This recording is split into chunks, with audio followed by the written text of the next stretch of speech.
우리는 지난주에 순종의 진행이 자신의 영적 신분이 어떤 건지를 확인하고 또 하나님과 또 사람들 앞에 직분, 신분을 인정받으면 순종이 저절로 진행이 된다라는 말씀을 함께 나누었습니다. 그럼 이렇게 하나님 말씀을 구체적으로 실천하는 이 순종의 결과는 어떤 것을 우리가 경험하게 될까요?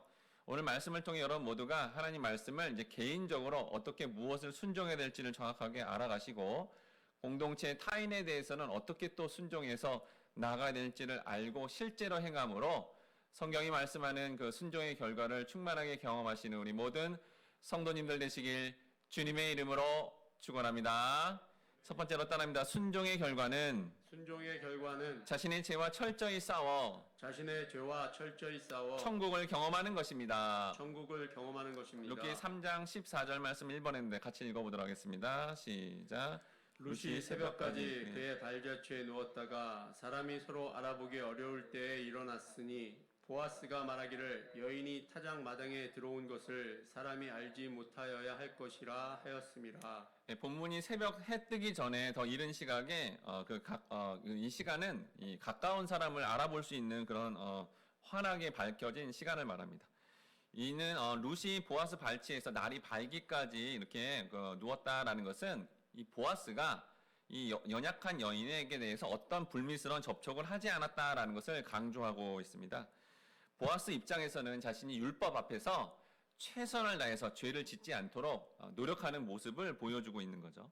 이후에 또 룻이 해가 뜨기 전 또 더 사람들이 알아보기 전에 타작마당에서 일어나 성 안에 들어갔다고 했습니다. 공공연하게 그렇게 의심을 받을 수 있는 상황 속에서 룻도 최선을 다해서 율법 앞에서 말씀 앞에서 그렇게 죄를 짓지 않고자 노력하는 그 모습을 양쪽에서 다 보여주고 있는 것입니다. 루키 3장 15절 말씀 2번 했는데 같이 읽어보도록 하겠습니다. 시작. 보아스가 이르되 내 겉옷을 가져다가 그것을 펴서 잡으라 하매 그것을 펴서 잡으니 보리를 6번 되어 룻에게 지워주고 성읍으로 들어가니라. 여기 겉옷은 이 많은 양의 곡식을 담을 수 있는 옷으로 이 겉옷에다가 보리를 가져가게 한 이 모습을 통해 이 보아스의 자비가 얼마나 또 큰지 또 한번 강조하고 있는 것입니다. 가난한 과부에게 필요한 것을 열심히 채우고 있는 그 물질을 아낌없이 채우고 있는 이 보아스의 이러한 행동은 하나님 앞에 정결하고 또 하나님이 기뻐하는 모습이며 경건의 구체적인 적극적인 모습이다라는 겁니다. 여러분 고대의 이 추수 타작마당에서는 사실은 이방 그 숭배에 대한 영향도 있었고요. 또 고대의 어떤 이런 추수 때 너무 사람들이 기분 좋고 술을 먹고 하다 보니 사실은 남자들이 여인들을 성폭행하는 경우가 많았다고 합니다. 그런데 이 보아스는 그런 모습이 아니라 오히려 더 연약하고 그 불쌍해 보이는 그 여인을 하나님 말씀대로 더 적극적으로 도와주면서 섬겨서 그렇게 돌봐주고 있는 모습을 보여주고 있다라는 거죠. 여기 보리 6번을 주었다라는 이 표현은 정확한 양이 나오지 않지만 학자들이 대략 한 13리터 정도 많은 양을 주었다라고 여깁니다. 이 정도의 곡식이면 룻이 좀 가져가기에 좀 버겁긴 하지만 룻도 어떡하죠? 시어머니와 자신을 위해 최선을 다해 자기가 해야 될 일들을 하고 또 살아내고 있는 모습을 보여주고 있다라는 거죠. 여기 이제 본문의 보아스와 룻이 성도가 어떻게 하나님 말씀에 최선을 다해야 되는지를 보여주고 있다라는 겁니다. 세상과 다르게 자신에게 주어진 삶 가운데 최선을 다하되 특별히 자신에게 또 남자든 여자든 어린 자든 늙은 자든 하나님 말씀 앞에서 부끄럽지 않도록 죄와 열심히 싸우고 주의하는 모습을 보여주고 있다라는 거죠. 즉 여러분 이 성도의 순종의 결과는 먼저 타인을 향해서가 아니라 자신을 향해서 특히 자신의 죄를 주의하며 또 죄와 싸우기에 최선을 다하는 게 순종의 가장 먼저 우리가 실천해야 될 사항이다라는 겁니다. 1616년에 태어난 청교도 존 오웬은 죄 죽이기라는 책을 썼습니다. 존 오웬은 구원받은 성도는 하나님 말씀 앞에서 철저하게 순종하고자 자신의 죄와 피 흘리기까지 열심히 싸워야 된다라고 했고요. 성도는 평생 사실은 자신의 죄와 싸워야 되는 의무가 있다라고 그렇게 책에서 썼습니다. 그럼 여러분 성도인 우리가 왜 이렇게 죄와 피 흘리기까지 열심히 싸워야 될까요? 왜냐하면 여러분 우리가 이렇게 예배드리고 또 이렇게 또 말씀과 기도와 하나님을 만나면 반드시 올 수밖에 없는 천국의 기쁨이 있습니다. 그 하나님을 만나는 놀라운 생동감과 활기와 소망이 있어요. 근데 죄를 짓게 되면 어떻게 되냐면요. 그런 하나님으로부터 오는 모든 기쁨, 행복, 만족이 한 번에 다 사라지고 은혜가 다 쏟아지기 때문입니다. 그래서 이렇게 내버려 두면 사실은 우리가 슬픔에 쌓이게 되고 비참한 삶이 된다라는 거죠. 아무리 작은 죄라 할지라도 그 죄는 반드시 인간의 영혼을 파괴시킨다라는 겁니다. 결국 성도가 신앙생활 하는데 이 죄와 싸우기를 소홀히 하면 결국은 가장 비참하고 힘든 삶을 경험해서 그래서 이 죄와 싸워야 된다라고 성경에 계속 나와 있습니다. 로마서 8장 12에서 13절 말씀 3번에 있는데 같이 읽어보도록 하겠습니다. 시작. 그러므로 형제들아 우리가 빚진 자로 돼 육신에게 져서 육신대로 살 것이 아니니라. 너희가 육신대로 살면 반드시 죽을 것이로되 영으로서 몸의 행실을 죽이면 살리니. 이 말씀대로 보면 육신의 죄, 이 죄와 싸우지 않고 죄를 내버려 두면 결국은 우리가 그것 때문에 죽게 된다라는 겁니다. 즉 우리가 구원받았다고 하는데 결국은 이렇게 죄와 싸우지 않으면 그런 죽은 모습, 죄악의 어떤 결과의 모습을 보게 되지만 이 죄악들과 죄들과 싸우면 결국 우리가 놀랍게 구원의 기쁨을 얻게 된다라는 겁니다. 여러분 우리가 천국에 가는 것은요. 이 땅에서 성도라도 목회자라도 또 영적 리더라도 이기적이고 시기 질투하고 절망에 빠지고 원망하는 거 여러분 그런 예자는 천국에 절대로 가지 못합니다. 여러분 천국은요. 예수를 믿음으로 말미암아 나타날 수밖에 없는 하나님 사랑, 이웃 사랑, 성령의 열매를 가진 그 세자만 들어가게 돼 있거든요. 그래서 이 땅에서 내 죄를 죽이고 제거하면 이 땅에서요. 놀랍게도 천국의 맛, 천국을 놀랍게 경험하는 과정으로 가게 된다는 거예요. 그래서 바울이 죄와 죽기까지 싸워야 된다라고 그렇게 말씀했다라는 겁니다. 고린도전서 9장 26절에서 27절 말씀 같이 읽어보도록 하겠습니다. 시작. 그러므로 나는 다름질하기를 향방 없는 것 같이 아니하고 싸우기를 허공을 치는 것 같이 아니하며 내가 내 몸을 쳐 복종하게 함은 내가 남에게 전파한 후에 자신이 도리어 버림을 당할까 두려워함이로다. 여러분 사도 바울조차도 자신의 삶 가운데 죄와 싸우지 않아서 혹여나 자신의 삶 가운데 그렇게 죄 짓는 모습들 그게 나와서 내가 사실 구원받지 못한 존재가 아니야라는 그런 큰 두려움을 가지고 자신의 몸을 치는데 최선을 다했다라는 겁니다. 구원받은 사람이 나타날 수밖에 없는 사랑, 용서, 그 다음에 희생 이런 것들이 나와야 되는데 혹여나 그렇게 아닌 다른 방향이 나와서 내가 혹시 그러한 어떤 영벌을 받은 존재가 아닐까라는 두려움 속에 끊임없이 자신의 몸을 치며 죄와 싸웠다라는 거예요. 그럼 여러분 성경에 이렇게 몇 구절 아니 더 많은 구절 속에서 죄와 철저히 싸워야 된다라고 그렇게 선언하고 있는데도 왜 교회 안의 성도는 그동안 이 죄 싸우기를 소홀히 하고 사실은 죄와 싸우기보다 다른 사람과 싸우기에 그렇게 열중을 냈을까요? 에베소서 2장 2절 말씀 4번에 있는데 같이 한번 읽어보도록 하겠습니다. 시작. 그때 너희는 그 가운데 행하여 이 세상 풍조를 따르고 공중의 권세 잡은 자를 따랐으니 곧 지금 불순종의 아들들 가운데서 역사하는 영이라.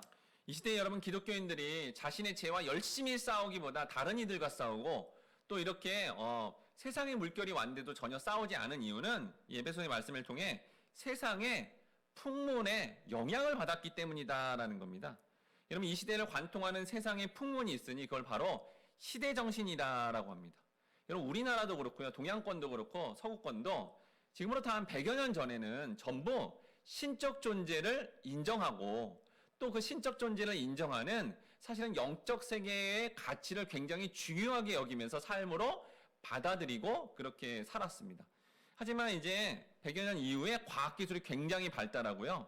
그리고 그 과학기술이 발달함으로 말미암아 사람들 안에 철학들이 나왔죠. 유물론을 비롯해서 특별히 시대정신인 물질주의, 만모니즘, 돈이 최고야 이런 어떤 것들이 시대정신, 철학으로 모든 사람들에게 오게 되자 이제 점차 영적인 거의 가치를 굉장히 낮게 보고 중요하게 여기지 않았다라는 겁니다.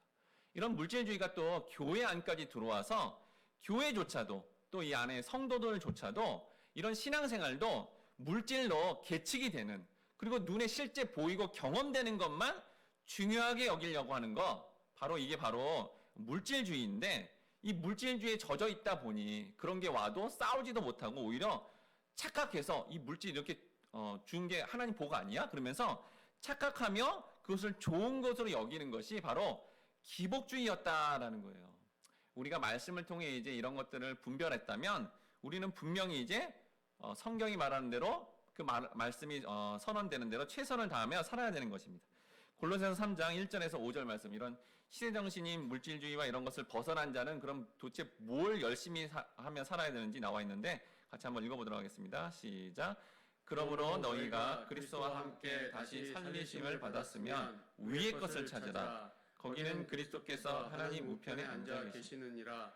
위의 것을 생각하고 땅의 것을 생각하지 말라. 이는 너희가 죽었고 너희 생명이 그리스도와 함께 하나님 안에 감추어졌음이라.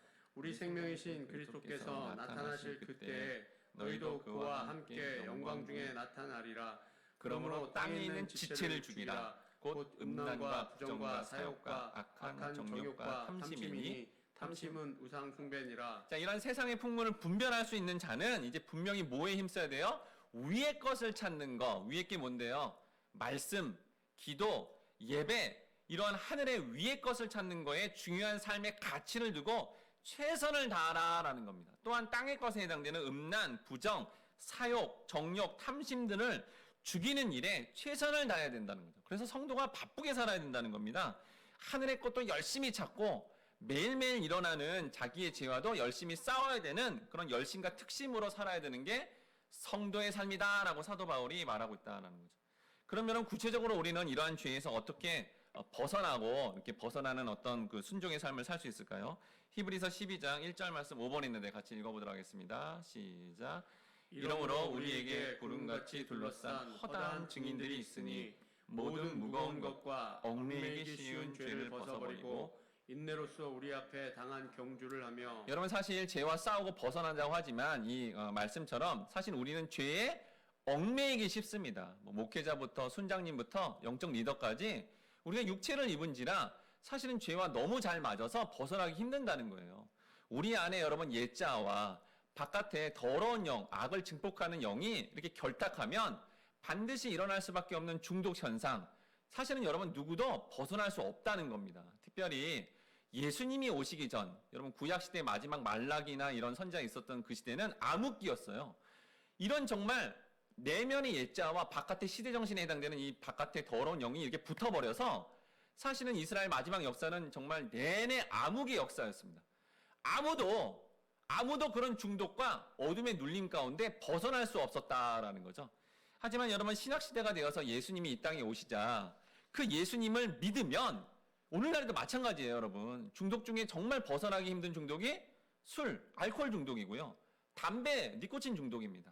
그런데 놀랍게도 여러분, 예수를 믿는 순간 그런 내면의 옛자와 바깥에 더러운 영이 붙어서 일으킬 수밖에 없는 중독에서, 그 얽매이는 죄에서 우리는 벗어날 수 있다는 거예요. 이 히브리서 말씀을 통해 믿음의 선진들이 그거를 다 이겨냈다고 경주하듯이 다 이겨내면서 나가고 있고 우리를 격려하고 있으니 우리도 어떻게 해요? 그 예수를 진짜로 믿고 그 예수가 말씀하는 그 복음의 말씀을 근거 삼아 죄와 열심히 싸우면 우리도 죄에서 벗어날 수 있다라는 것을 말씀하고 있습니다. 그래서 이 죄와 싸우기 어떻게 해야 돼요? 정말 결단을 하고요, 무릎을 꿇고요, 기도하며 날마다 일어나는 내 죄와 열심히 싸워야 된다라는 겁니다. 그럼 구체적으로 성경이 우리가 무엇과 싸워야 되는지 한 두 가지를 한번 살펴볼 건데요. 먼저는 야고보서 말씀입니다. 야고보서 3장 2절에서 3절 말씀 같이 읽어보도록 하겠습니다. 시작.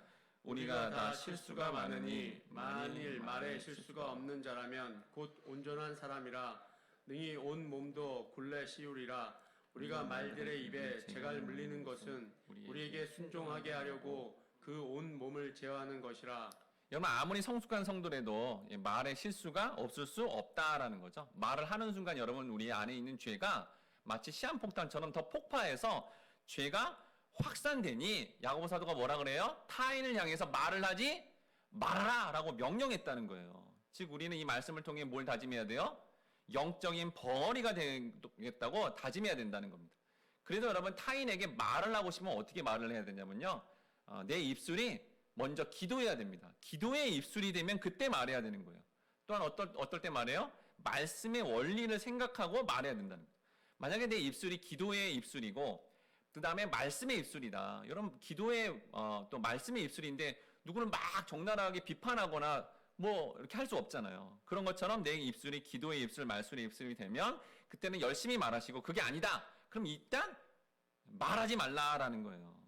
여러분 이렇게 하지 않으면 우리는 연약해서 타인을 향해서 너무 비판하는 언어가 쉽게 나오게 된다라는 거죠. 그 결과로 자신뿐만 아니라 상대방을 향해서도 그 비판의 말이 나오므로 비참한 결과를 겪게 된다라는 겁니다. 그런데 우리가 말을 하면 이런 과정 속에서 확산되니 야고보 사도의 말씀처럼 우리가 순종해서 이제 말을 하지 않아야겠다라고 다짐하시고 그리고 이제 기도의 입술 또 말씀의 입술이 되었을 때 말하겠다고 우리는 다짐하는 삶을 그럼 매일 다짐해야 된다는 겁니다. 또한 우리는 이제 죄와 싸우기 위해 보는 문화를 내려야 됩니다. 최근에 여러분 우리의 삶이 지금 현대 살아가고 있는 우리의 모든 이들의 삶이 뭐 어린 사람부터 나이 많은 사람까지 무척 바쁜 이유가 뭘까요? 제가 이거 말씀을 준비하면서 저도 한번 생각해 봤는데 제가 청소년 때나 청년 시절만 돼도 그때 편지를 썼습니다. 그리고 생각을 정리하면서 일기도 쓰고 명상도 했던 것 같아요. 근데 오늘날은 여러분 그런 여유가 거의 없다는 거예요. 왜 그러죠? 모든 연령대에서 영상물을 자주 보기 때문입니다. 옛날에는 여러분 영상물을 보려면 TV, 공영 TV에서 지금 하고 있는 5시 반부터 시작해서 밤 12시까지 진행되는 그 TV 프로그램만 봐야 됐어요. 또한 뭐 영화 보고 뭐 이러려면 비디오 가게 가서 비디오를 따로 빌려가지고 그렇게 봐야 됐습니다. 근데 지금 어떻죠? 스마트폰으로 장소, 시간, 모든 거 다 가리지 않고 자기가 보고 싶은 거 이제는 아무 때나 다 볼 수 있는 그러한 시대가 되니 사실은 그것 때문에 굉장히 경건 생활이 인간 역사 이래로 가장 경건의 시간, 하나님을 찾고 예배하는 시간을 갖기 어려운 시대가 되었다라는 거죠. 우리가 여러분 보는 것만 내려놓아도 우리는 충분히 경건의 시간을 확보하고 죄와 싸우기도 훨씬 수월해진다라는 겁니다. 창세기 3장 6절 말씀 같이 읽어보도록 하겠습니다. 시작. 여자가 그 나무를 본즉 먹음직도 하고 보암직도 하고 지혜롭게 할 만큼 탐스럽기도 한 나무인지라 여자가 그 열매를 따먹고. 여러분 보니까 모든 죄는 남자이든 여자이든 다 보는 것부터 시작되고 자극이 된다라는 거죠. 그래서 마귀는 어둠의 세력은 이 보는 문화를 선택해서 악을 확장하고자 했다라는 겁니다. 여자인 하하가 선악과를 보자마자 바로 죄악을 저지르는 모습을 보게 된다는 거죠. 근데 여러분 하나님 문화는 뭐죠? 이렇게 말씀을 듣는 문화입니다. 성경을 읽는 문화고 눈을 감고 기도하는 문화다라는 거예요. 하지만 여러분 오늘날의 시대가 이 정보를 얻으려면 우리나라만 해도 이제 뭐 네이버나 이런 거 블로그를 통해서 정보를 얻다가 지금 완전히 바뀌었습니다. 모든 정보는 다 어디 있죠? 유튜브에 있어요. 그래서 정보를 위해서 영상을 보는 거는 어쩔 수 없습니다. 그런데 정보 외에 다른 거를 보게 되면 이제 시간 낭비와 다른 에너지 소비가 된다라는 거죠. 그래서 정보를 얻을 때만 좀 한시적으로 제한적으로 그렇게 봐야 된다라는 거죠. 또한 여러분 이렇게 말씀을 들어도 그래도 막 보고 싶다면 보는 것보다는 그냥 좋아하는 음악을 듣는 게 훨씬 낫다라는 거예요. 또 매일 보는 것은 시간 낭비가 되니까 뭐 일주일에 한 번 정도 아니면 명절 때나 휴가 때만 보겠다. 마치 여러분 이게 뭐냐면 부모님들이 이렇게 스마트폰 가진 청소년 자녀에게 무조건 다 하지 마. 한시적으로 해. 공부 이만큼 하고 이런 식으로 우리 사실 어른 세대도 이제 너무 이게 지금 전 세계적인 현상이거든요. 어디를 가든지 전부 스마트폰만 보니까 이렇게 제한적으로 보는 이 일에 우리가 한번 싸워보고 또 실천하고 노력해야 된다라는 겁니다. 이렇게 자신을 향해서 죄 죽이기에 대한 말씀 순종을 열심히 하다 보면 아까 말씀드린 대로 천국의 임재를 누리고요. 하늘로부터 나오는 그런 기쁨을 경험하게 된다라는 거예요. 하지만 여러분 우리가 죽을 때까지 이런 싸움을 해야 되니까 사실은 어떨 때는 질 수도 있습니다. 그렇더라도 다시 새롭게 삶을 세우는 마음으로 또다시 죄와 싸우기를 멈추지 않고 우리가 이 땅 가운데 최선을 다한다면 그게 천국의 임재를 계속 누리게 될 것입니다. 본문의 보아스와 룻이 장차 결혼을 통해 큰 기쁨을 얻는 걸 위해서 각자가 그 자리에서 죄를 조심하고 주어진 삶에 최선을 다한 것처럼 성도인 우리도 영원한 기쁨, 가장 큰 기쁨인 천국의 기쁨을 누리도록 이 땅에서 상대방에게 말하는 것 조심하고 보는 문화를 되도록 내리고 읽고 듣는 문화로 나아가 그러한 삶을 부지런히 살아갈 때 우리는 순종의 결과, 열매들을 보게 될 것입니다. 바라건대 우리 모든 성도님들이 말씀에 순종해서 자신 안에 죄 죽이기를 삶의 목표로 삼아 죄와 부단히 싸우심으로 천국의 임재를 충만하게 누리시는 우리 모든 성도님들 되시길 주님의 이름으로 축원합니다. 두 번째로 따릅니다. 순종의 결과는 상대방을 은사대로 섬기어 상대방을 은사대로 섬기어 풍성함을 경험하는 것입니다. 풍성함을 경험하는 것입니다. 룻기 3장 16절 말씀 6번이 있는데 같이 읽어보도록 하겠습니다. 시작. 룻이 시어머니에게 가니 그가 이르되 내 딸아 어떻게 되었느냐 하니 룻이 그 사람이 자기에게 행한 것을 다 알리고. 여기 히브리어 원어에 보면 사실 이 시어머니 나오미가 뭐라고 물은 거냐면요. 룻에게 너는 누구냐라는 거 질문한 겁니다. 이는 룻이 이렇게 보아스를 만남으로 이제는 결혼할 신분이 되었느냐라고 그렇게 물었다라는 거죠. 룻기 전체에서 너는 누구냐가 3번 나오는데 계속 나오는 이유가 이 과정을 통해 룻이 점점 하나님의 백성, 완전한 이스라엘 백성이 된다라는 과정을 보여주고 있고, 이렇게 하나님의 백성이 된다는 것은 결국 하나님 말씀에 순종하는 자로서 그런 결과적인 모습이 이렇다라는 것을 보여주고 있다라는 겁니다. 특히 그런 순종적 자세, 또 그런 백성의 어떤 가정되는 과정 가운데 보아스의 은혜와 긍휼로 된 것처럼 하나님의 은혜와 긍휼로 성도는 자기의 신분이 뭔지를 알게 되면 저절로 하나님 말씀에 순종하게 된다라는 겁니다. 또한 여기 여러분 나오미가 우리가 그 전에 살펴봤는데요. 나오미가 지시한 내용이 있었는데 사실 룻이 나오미 시어머니가 말한 대로 그대로 순종하진 않았습니다. 자신은 가만히 있고 보아스가 하게 해야 되는데 룻이 능동적으로 말해서 보아스를 움직이게 했거든요. 그래서 사실 이 말씀을 통해 뭘 알 수 있냐면 룻이 굉장히 뭐예요? 열정적이며 능동적인 사람이다라는 걸 알 수 있다는 거죠. 그래서 성도는 이렇게 하나님 말씀에 처음에는 수동적으로 피동적으로 뭐 주일학교 다니고 처음에는 이렇게 얘기하니까 선생님이 얘기하니까 부모님이 얘기하니까 이렇게 순종하다가 이렇게 성장 성숙함을 룻이 보여준 것처럼 능동적으로 하나님 말씀에 순종하는 삶을 적극적으로 살아가야 된다라는 겁니다. 룻기 3장 17절 말씀 7번에 있는데 같이 읽어보도록 하겠습니다. 시작. 이르되 그가 내게 이 보리를 6번 되어주며 이르기를 빈손으로 내 시어머니에게 가지 말라 하더이다 하니라. 룻이 손으로 가리키며 이 보리라고 하는 것은 이 보리에는 이 보리라는 게 상징적으로 모압 땅에서 고향에 들어올 때 텅 빈 상태로 나오미가 왔는데 그거를 채워준다라는 것은 상징하는 것으로 하나님의 약속이 담겨져 있습니다. 텅 빈 마음을 갖고 하나님께 돌아온 나오미를 하나님은 이 보아스를 통해 채워주실 것이고 이후로는 이제 나오미의 삶이 텅 빈 삶이 아니라 풍성하게 채워질 것이다 라는 것을 기대하겠다는 거죠. 자, 이 메시지를 누가 전하죠? 룻이 빈손으로 내 시어머니에게 가지 말라라는 말을 하는 걸로 전해지고 있습니다. 근데 이 말은 누가 했죠? 보아스가 말한 겁니다. 보아스가 빈손으로 가지 말아라 라고 말한 거죠. 근데 그걸 룻이 그대로 전하고 있는 장면입니다. 그런데 여러분 이 룻의 이 말이 룻기에서 룻의 마지막 말입니다. 룻은 이후에 이제 한마디도 못합니다. 한마디도 말하는 게 안 나와요. 그런데 룻의 이 마지막 말에 룻기 전체에 핵심이 들어가 있다라는 거죠.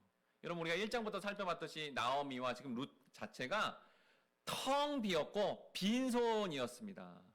그런데 이 핵심이라 그랬죠. 그걸 누가 채워요? 하나님이 보아스를 통해서 온전하게 풍성하게 채우신다라는 거죠. 여러분 왜 나오미가 그렇게 텅 비고 그리고 빈손이 되었죠? 하나님의 백성인데 하나님의 땅에 거하라는 거 그 말씀에 불순종해서 결국 이방 땅에 갔다가 불순종의 결과로 죄악의 결과로 텅 비고 비참한 삶이 되었다라는 거예요. 그런데 그렇게 비참한 가운데서도 하나님 여전히 말씀하시고 그 말씀에 반응하고 순종적 자세로 나아가려고 하자 놀랍게도 보아스를 통해 또 관계된 사람을 통해 풍족하게 채워지는 역사를 경험하게 됐다는 겁니다. 결국 우리가 말씀 순종의 자세로 나아갈 때 이런 풍성한 결과를 얻게 되고 나중에 천국에서 천국 백성들과 함께 영원히 풍성함을 누리게 된다라는 겁니다. 룻기 3장 18절 말씀 8번 했는데 같이 읽어보도록 하겠습니다. 시작. 이에 시어머니가 이르되 내 딸아 이 사건이 어떻게 될지 알기까지 앉아 있으라. 그 사람이 오늘 이 일을 성취하기 전에는 쉬지 아니하리라 하니라. 이 부분을 쉽게 풀면 이 일이 하늘에서 어떻게 판결 나는지 그리고 그 일이 어떻게 해결되는지 살펴보자라는 그런 의미입니다. 여러분 지금 나오미도 그렇고 지금 룻도 그렇고 자신이 할 수 있는 것을 다 했습니다. 그리고 이제 결과는 누가 줘야 돼요? 하나님이 주셔야 된다라는 거죠.